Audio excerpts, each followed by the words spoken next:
আচ্ছা, আপনি কি ইদানিং খুব দুশ্চিন্তায় আছেন? পকেটের অবস্থা ভালো না। ভবিষ্যতের কথা ভাবলে রাতে ঘুম আসে না। আপনি ভাবছেন আপনাকে দিয়ে বুঝে আর কিছু হবে না। আপনার কপালটাই খারাপ। আপনার চারপাশের মানুষগুলো এগিয়ে যাচ্ছে আর আপনি দিন দিন পিছিয়ে পড়ছেন।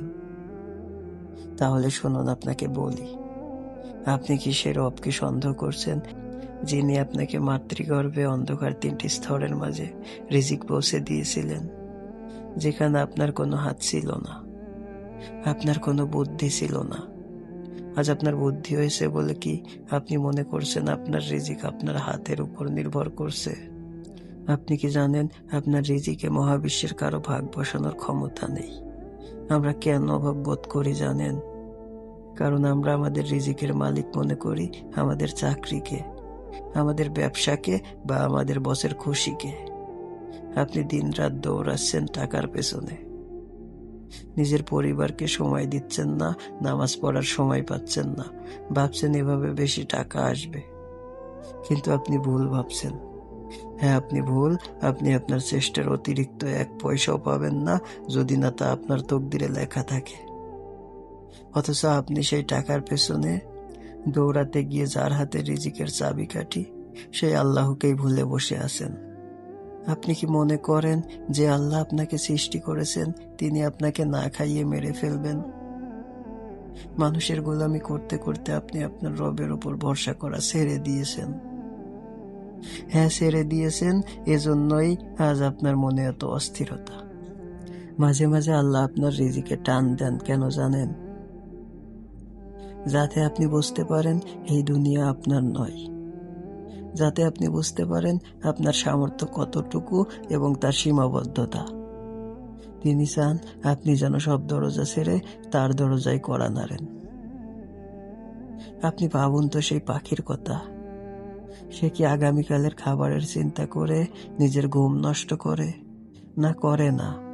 সে জানে কাল সকালে সূর্য উঠলে তার রব তাকে খালি মুখে ফেরাবেন না। আপনার অভাব কি আল্লাহর ভান্ডারের চেয়েও বড়? না, কখনোই না। আপনি শুধু তার কাছে চাইতে জানেন না। আপনি মানুষের কাছে হাত পেতে অভ্যস্ত হয়ে গেছেন, তাই আরশের মালিকের কাছে হাত পাততে লজ্জা পান। ভাই আমার, বরকত টাকার অঙ্কে থাকে না, বরকত থাকে আল্লাহর সন্তুষ্টিতে।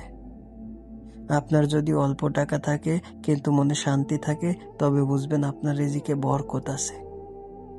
আর যদি কোটি টাকা থাকে কিন্তু রাতে ঘুমের ওষুধ খেতে হয়, তবে সেই টাকার কোনো মূল্য নেই। রিজিকে বরকত চান? তবে আজ থেকেই হারাম ছেড়ে দিন, গুনাহ করা বন্ধ করুন, ইস্তেগফারকে নিজের সাথী বানিয়ে নিন। আর সবচেয়ে বড় কথা, তাওয়াক্কুল বা ভরসা করতে শিখুন।